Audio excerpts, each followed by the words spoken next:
Out of the ordinary Rolex Datejust watches. Well, today we have two very special early examples here and a beautiful two-tone one, which as we young watch aficionados want to dive deeper in and tell you how much we love them.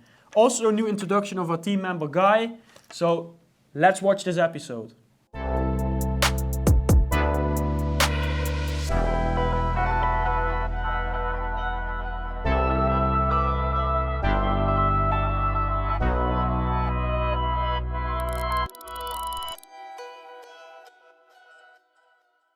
So Guy, first of all, Guy started about a couple of months ago here, came mainly from the modern watch world, but really is diving deeper into the vintage world now. Fresh young guy, ready to assist you every day. And today we wanted to make really this video to talk about these early models more and also how you got more excited about them.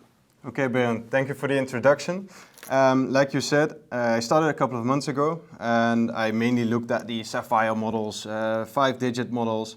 And now I can really see that due to the months I have here, that my taste changed. My taste changed towards more of the 4-digit models and just the small kind of details that make them different.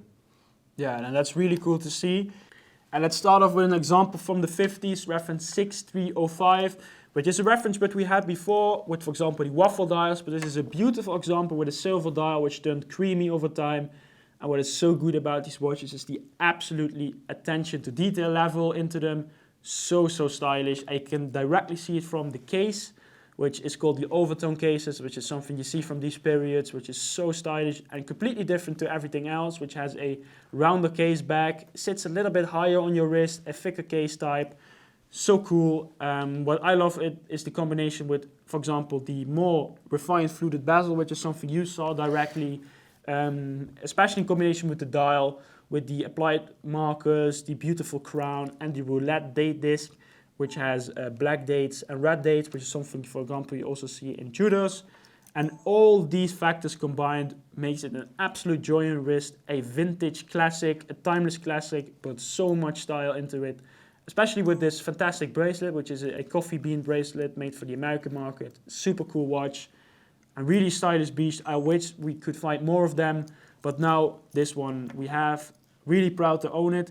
And for example, also the watch you are going to talk about right now. Yeah, right. So I'm jumping one period to the 60s actually, and I have a more classical 1601 reference here. A thinner case than the 50s model, but very different with the, what I really like about it is the alpha hands and the doorstop markers. And in this case also it has a folded bracelet, which is very comfortable and very light to wear. And something that we don't really see very often, which is a clasp from the Asian market. Yeah, what I really love about this watch is just the combination of all these factors combined, just like the 56305, just the alpha hands working with the doorstop and the beautiful Jubilee bracelet. And that's really just something so stylish.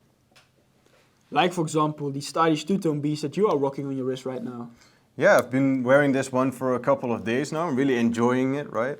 If we're looking at the two-tone watches, we can see that in the office we get a lot of yellow gold, right?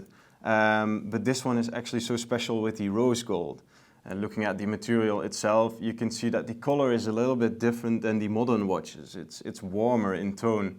And also, in that period, people were not really buying rose gold or less rose gold watches. Yellow gold was more trendy at the moment. So that makes them even more rare at this moment. Yeah, really, if you compare, for example, to the Averrose that they use today, it has a much warmer hue over it. Vintage gold age is completely different.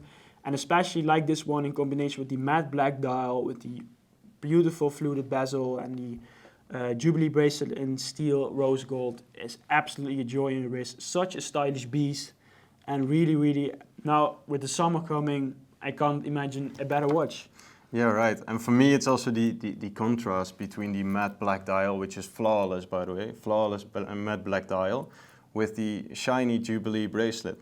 And the best thing about this watch is that it's actually in an accessible price range at the moment, unless... Yeah, like all the three that we're talking about, these are very unordinary Rolex watches with so much style into them, still in quite an accessible price range, which have so much attention to detail to them, which might be invisible to some people, but really visible for the right ones.